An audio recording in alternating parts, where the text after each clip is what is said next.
नमस्कार, आप देख रहे हैं समाचार। आपके साथ मैं हूं पराक्रम से शेखावत। बताएंगे आपको इस वक्त की बड़ी खबरें। शुरुआत करेंगे सुर्खियों के साथ।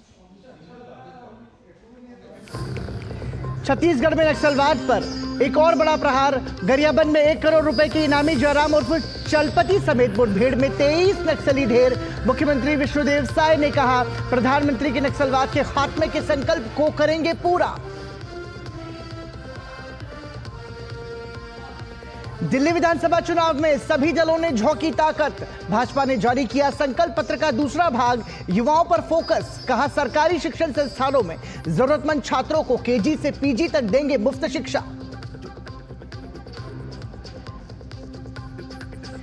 तेज हुई संबल हिंसा की जांच। मामले की पड़ताल के लिए फिर संबल पहुंचा न्यायिक जांच आयोग। 3 सदस्यीय आयोग ने किया हिंसा प्रभावित इलाकों का दौरा।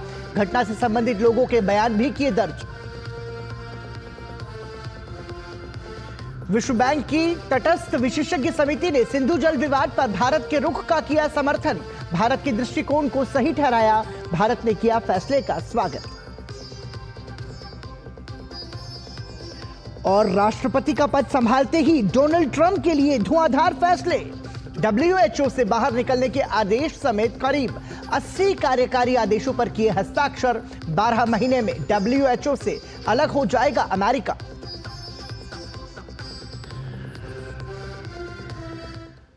और सुर्खियों के बाद खबरों पर नजर विस्तार से। छत्तीसगढ़ में नक्सली ऑपरेशन जारी है। अब पुलिस जवानों ने गरियाबंद जिले के जंगलों में नक्सलवाद पर बड़ा प्रहार किया है। मुठभेड़ में जवानों ने 25 नक्सली ढेर कर दिए हैं, जिसमें 1 करोड़ का इनामी नक्सली जयराम उर्फ चलपति भी मारा गया है। सभी के शव और हथियार बरामद कर लिए गए हैं। मृत नक्सलियों में माओवादियों के सीनियर कैडर शामिल हो सकते हैं, जिनकी शिनाख्त की जा रही है। सुरक्षा बलों द्वारा एक SLR सहित बड़ी मात्रा में आग्नेयास्त्र, गोला बारूद और IED बरामद किए गए। रविवार रात से ही रुक रुक कर फायरिंग हो रही है। कुल्हाड़ी घाट स्थित भालू डिग्गी जंगल में 1000 जवानों ने 60 नक्सलियों को घेर रखा है। दरअसल 19 जनवरी की रात से ही ओडिशा के नुआपाड़ा जिले की सीमा से महज 5 किलोमीटर दूर छत्तीसगढ़ के कुल्हाड़ी घाट रिजर्व फॉरेस्ट में बड़ी संख्या में माओवादियों की मौजूदगी की खुफिया सूचनाएं मिल रही थी, जिसके बाद ओडिशा और छत्तीसगढ़ पुलिस और CRPF कर्मियों द्वारा ओडिशा के नुआपाड़ा जिले और छत्तीसगढ़ के गरियाबंद जिले के सीमावर्ती क्षेत्रों में एक संयुक्त अंतर्राज्यीय अभियान शुरू किया गया था। केंद्रीय गृह मंत्री अमित शाह ने छत्तीसगढ़ में नक्सलियों के एनकाउंटर को बड़ी उपलब्धि बताया है। उन्होंने कहा कि हमारे सुरक्षा बलों ने नक्सल मुक्त भारत के निर्माण की दिशा में बड़ी सफलता हासिल की है। Operation of Odisha Police, Chhattisgarh Police and CRPF was launched last night on the border of Nuapada and Gariaband district of Chhattisgarh. Operation was carried out about 5 kilometers away from our border into गरियाबंd. In early hours of the morning, there was exchange of fire between Naxals and security forces. Naxalites have been killed. Large amount of arms, ammunition and IEDs have been recovered. Gariaband मुठभेड़ पर छत्तीसगढ़ के मुख्यमंत्री विष्णुदेव साय ने कहा कि हमारी सरकार नक्सलवाद को खत्म करने के लिए काम कर रही है। हम प्रधानमंत्री नरेंद्र मोदी के संकल्प को पूरा करेंगे। हम 31 मार्च 2026 तक नक्सलवाद का खात्मा कर देंगे।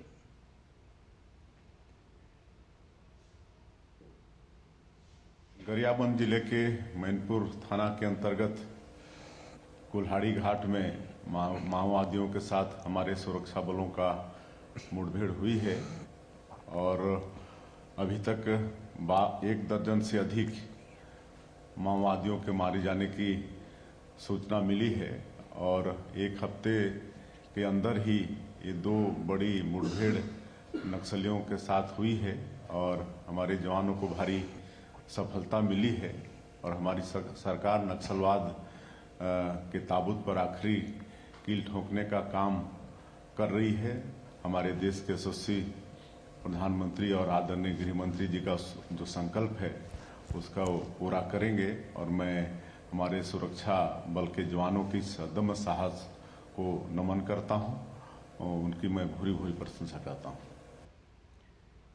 विश्व बैंक द्वारा गठित न्यूट्रल एक्सपर्ट यानी तटस्थ विशेषज्ञ समिति ने सिंधु जल संधि को लेकर फैसला स्पष्ट किया है, जिसका भारत ने स्वागत किया है। भारत ने कहा कि किशन गंगा और रातले जल विद्युत परियोजना को लेकर कमेटी ने भारत के रुख का समर्थन किया है और संधि पर भारत के दृष्टिकोण को सही ठहराया है।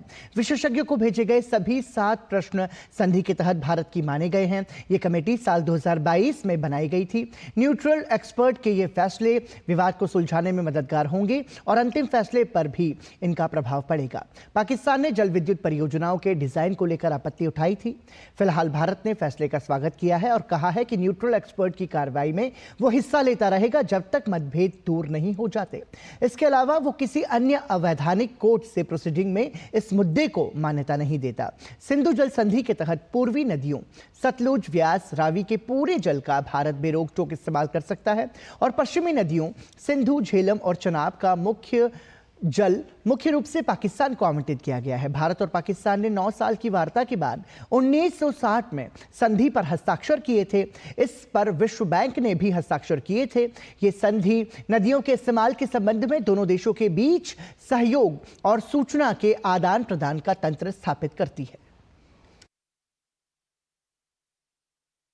और आइए बात करते हैं दिल्ली विधानसभा चुनाव की। दिल्ली विधानसभा चुनाव को लेकर सरगर्मियां तेज हैं। इस बीच भाजपा ने अपना संकल्प पत्र पार्ट 2 जारी कर दिया है। भाजपा के संकल्प पत्र के पहले पार्ट में महिलाओं पर फोकस किया गया था, जबकि दूसरे भाग में युवाओं को केंद्र में रखा गया है। अनुराग सिंह ठाकुर ने संकल्प पत्र जारी करते हुए कहा कि दिल्ली में भाजपा की सरकार बनने पर युवाओं को लेकर विशेष कार्य किए जाएंगे। प्रशासनिक सेवा और अन्य प्रतियोगी परीक्षाओं की तैयारी के लिए 15,000 की एकमुश्त आर्थिक सहायता दी जाएगी। 15 मिनट की बारिश में सीवरेज भर जाते हैं। ये जो झीलों की नगरी बनाना चाहते तो झीलें यहां पे उत्पन्न हो जाती हैं और हमारे सिविल सर्विस के जाने वाले जो हमारे ऐसे अभ्यर्थी थे उनकी डूबकर मौत हो जाती है। ये दिया है आपदा की दिल्ली की सरकार ने। लेकिन अब हम दिल्ली के युवाओं के लिए राज्य की विभिन्न प्रतियोगी परीक्षाओं की तैयारी में उनको सक्षम बनाने के लिए एक मुश्त 15,000 रुपए की वित्तीय सहायता प्रदान करेंगे ताकि वो प्रतियोगी परीक्षाओं के लिए अच्छी तैयारी कर सकें, उनके मां बाप पर कोई बोझ ना बने, हमारे दिल्ली के युवा शानदार रिजल्ट दे सकें और परीक्षा केंद्र की यात्रा की लागत भी और आवेदन शुल्क की 2 अटेम्प्ट तक प्रतिपूर्ति हमारी भारतीय जनता पार्टी की सरकार करेगी। दिल्ली विधानसभा चुनाव में नेताओं और कार्यकर्ताओं का पार्टियां बदलने का दौर भी जारी है। इस बीच कुछ आम आदमी पार्टी के कार्यकर्ता भाजपा में शामिल हुए। दिल्ली नगर निगम में एल्डरमैन रहे कुलदीप मित्तल ने आम आदमी पार्टी पर भ्रष्टाचार का आरोप लगाते हुए भाजपा का दामन थामा है। कुलदीप मित्तल रोहिणी क्षेत्र से निगम का चुनाव लड़ चुके हैं। भाजपा नेता विजेंद्र गुप्ता ने कुलदीप मित्तल को भाजपा में आने पर बधाई दी है। विजेंद्र गुप्ता ने अरविंद केजरीवाल को राम मंदिर का विरोधी बताते हुए उनके रामायण ज्ञान पर तंज कसा है। विजेंद्र गुप्ता ने कहा कि केजरीवाल के रामायण के ज्ञान पर जनता हंस रही है, वो प्रसंगों को अपने हिसाब से तोड़ मरोड़ रहे हैं। रामायण के प्रसंगों पर इस प्रकार की टिप्पणियां जिसमें कि आप भ्रम फैला रहे, उसको गलत बयां कर रहे, आपको इतना भी नहीं पता जो रामायण बच्चे बच्चे की जुबान पर है, लगता है कभी ये रामलीला देखने भी नहीं गए। पूरा हिंदू समाज आपकी इस हरकत से शर्मनाक है। एक ऐसा व्यक्ति भी हमारे बीच में से है जिसे राम के बारे में भी पूर्ण ज्ञान नहीं है। माफी मांगनी चाहिए थी, माफी मांगिए, दिल्ली से और देश के लोगों से माफी मांगिए।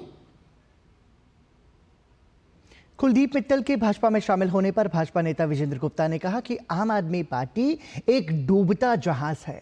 पार्टी के अंदर व्याप्त भ्रष्टाचार से तंग आकर मेहनती कार्यकर्ता और नेता पार्टी छोड़ रहे हैं। आम आदमी पार्टी एक डूबता हुआ जहाज है। आम आदमी पार्टी का भविष्य अंधकार में है।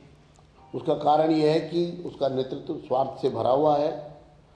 भ्रष्टाचार के जो नए आयाम इस पार्टी के नेतृत्व ने जनता के सामने प्रकट हुए हैं, वो इस बात का प्रतीक है कि उसके जो कार्यकर्ता हैं, उसके जो नेता हैं, अब उनका विश्वास अपने नेतृत्व पर नहीं रहा है।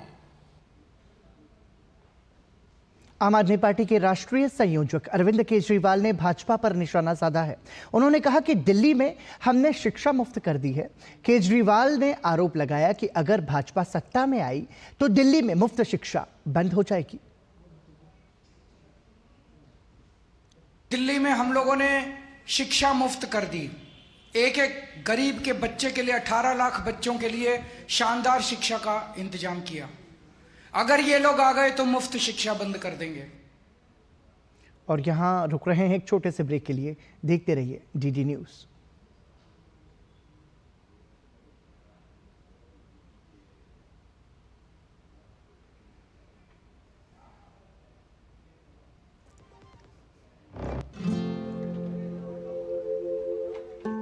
सर, पहली कॉफी अम्मा के लिए।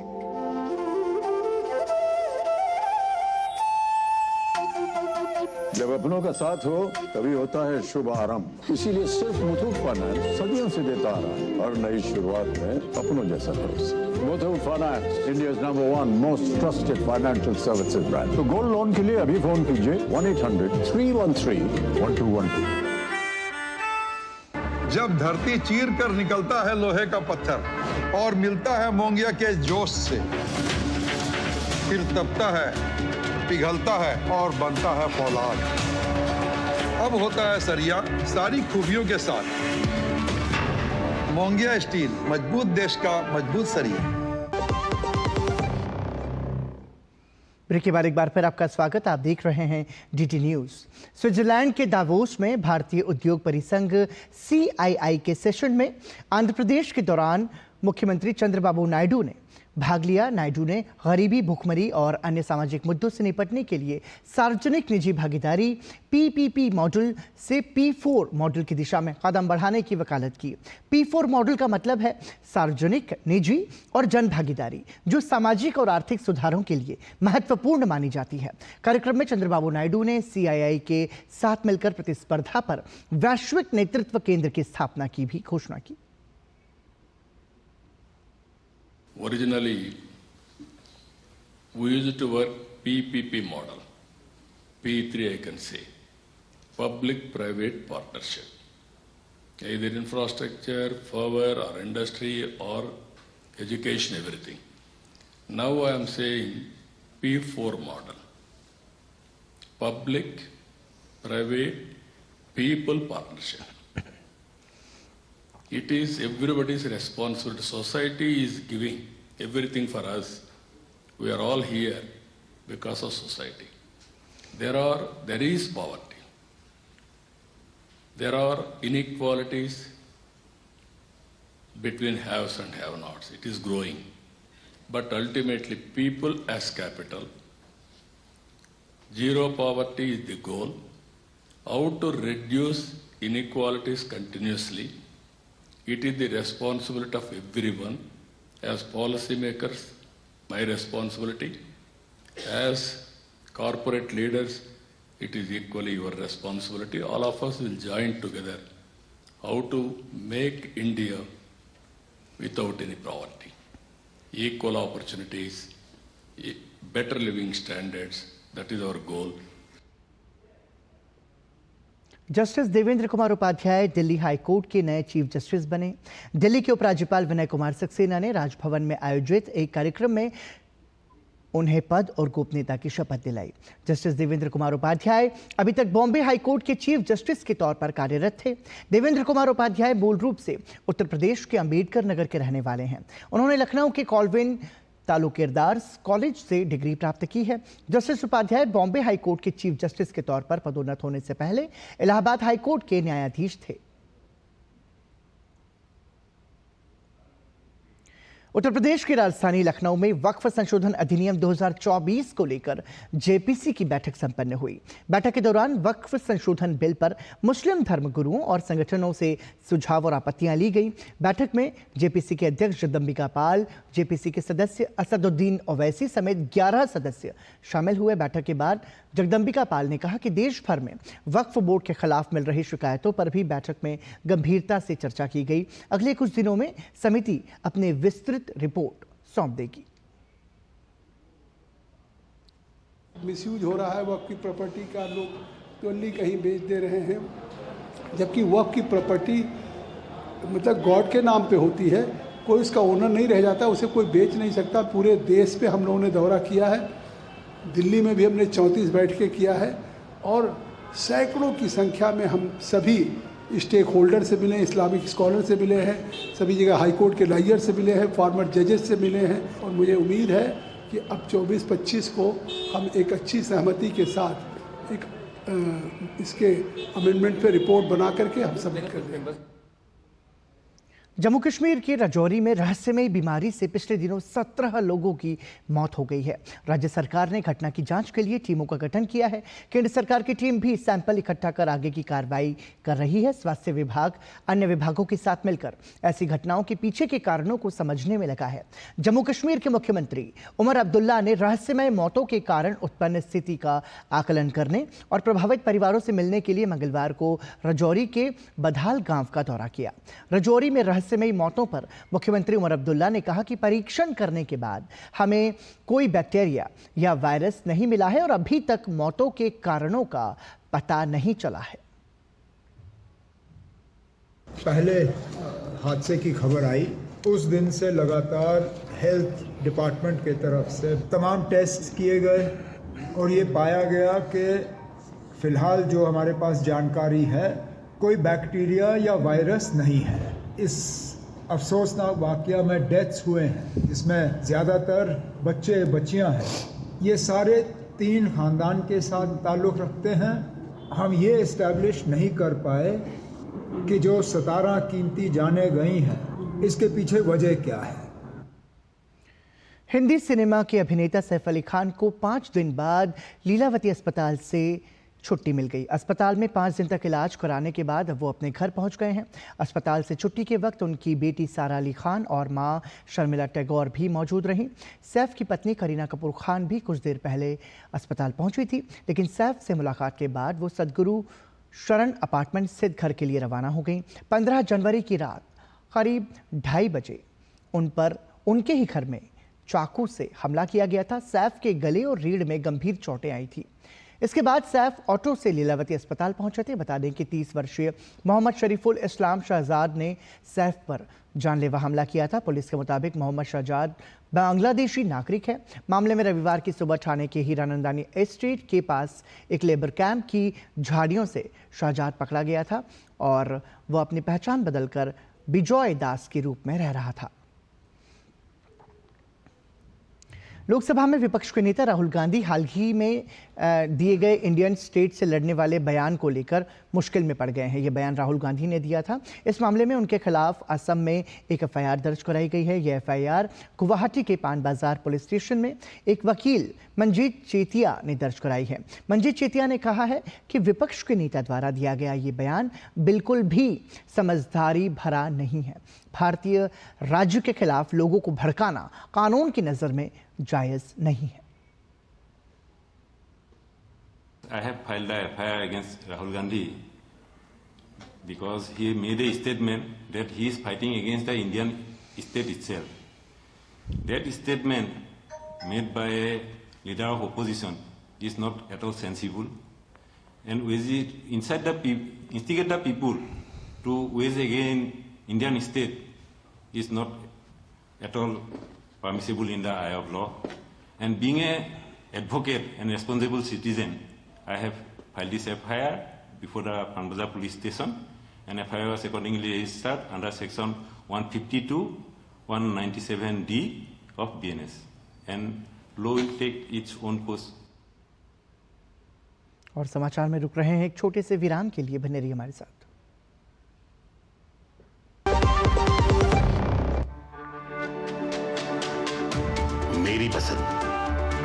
मेरी पसंद। मेरी पसंद। मेरी पसंद। हमारी पसंद। हम सबकी पसंद। मजबूत देश का मजबूत सरिया मोंगिया स्टील। 7वें भारत फ्रांस समुद्री सहयोग वार्ता में हिंद महासागर क्षेत्र में सहयोग बढ़ाने पर चर्चा हुई। दोनों देशों ने समुद्री सुरक्षा के लिए अपने साझा दृष्टिकोण साझा किए, जो भारत फ्रांस रणनीतिक साझेदारी का एक प्रमुख तत्व है। इसके अलावा भारत और फ्रांस ने अंतर्राष्ट्रीय कानून को बनाए रखने, क्षेत्रीय संगठनों के माध्यम से बहुपक्षवाद का समर्थन करने, संप्रभुता और क्षेत्रीय अखंडता के लिए सम्मान और नेविगेशन की स्वतंत्रता की रक्षा करने के लिए अपनी प्रतिबद्धता दोहराई। फ्रांस ने संयुक्त समुद्री बलों में भारतीय नौसेना की भागीदारी का स्वागत किया। 14 जनवरी को दिल्ली में आयोजित इस वार्ता की सह अध्यक्षता उपराष्ट्रीय सुरक्षा सलाहकार पवन कपूर और फ्रांस के सशस्त्र बल मंत्रालय के महानिदेशक ने की। दोनों देश समुद्री संपत्तियों और संगठनों के बीच सहयोग के माध्यम से भारत और फ्रांस समुद्री मार्गों में मुफ्त और सुरक्षित पहुंच का समर्थन करने पर सहमत हुए हैं। और आइए बात करते हैं महाकुंभ से जुड़ी खबरों की।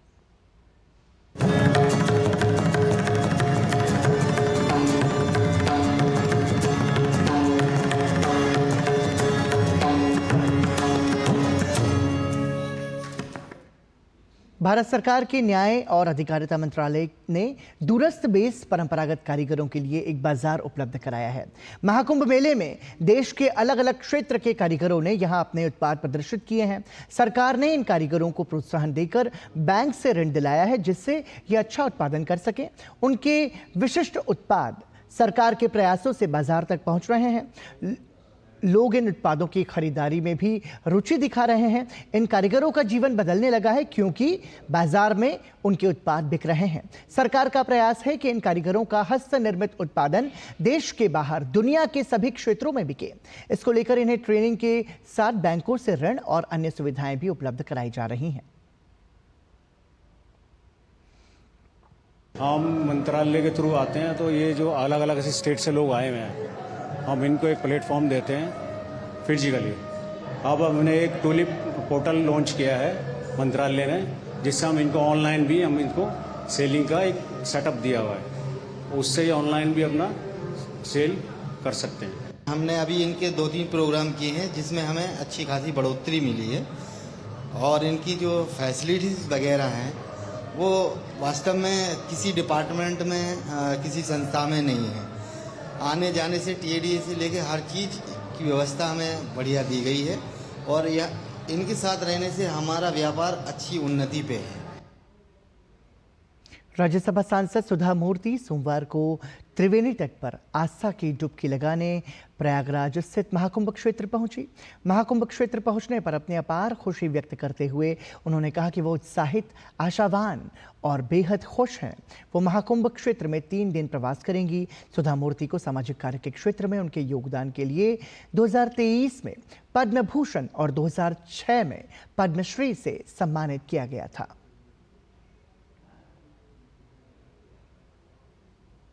तीन दिन हम नहाएंगे और तर्पण देंगे। मुझे बहुत आनंद है, और इतना बढ़िया व्यवस्था है इधर, और सब पुलिस लोगों का, योगी जी का नेतृत्व में इतना अच्छा किया है मुझे, और निःशुल्क लोगों के लिए मुझे बहुत आनंद है। भगवान उनको लंबी उम्र देना। अदानी समूह के अध्यक्ष गौतम अदानी महाकुंभ मेले में पहुंचे। उन्होंने संगम स्नान करने के बाद संगम तट पर पूजा अर्चना की। गौतम अदानी ने महाकुंभ मेला क्षेत्र में इस्कॉन मंदिर के शिविर का भी दौरा किया। इस दौरान उनकी पत्नी प्रीति अदानी भी मौजूद रही। स्वागत के बाद गौतम अदानी को महाप्रसाद बनाते हुए देखा गया। उन्होंने अपनी पत्नी के साथ इस्कॉन मंदिर के शिविर में लोगों को महाप्रसाद वितरित किया। इसके बाद गौतम अदानी ने पत्नी प्रीति अदानी के साथ संगम घाट पर पूजा अर्चना की। उन्होंने प्रयागराज स्थित बड़े हनुमान मंदिर में दर्शन पूजन भी किया। अदानी समूह इस साल इस्कॉन और गीता प्रेस के साथ मिलकर महाकुंभ में आने वाले श्रद्धालुओं की सेवा में लगा हुआ है।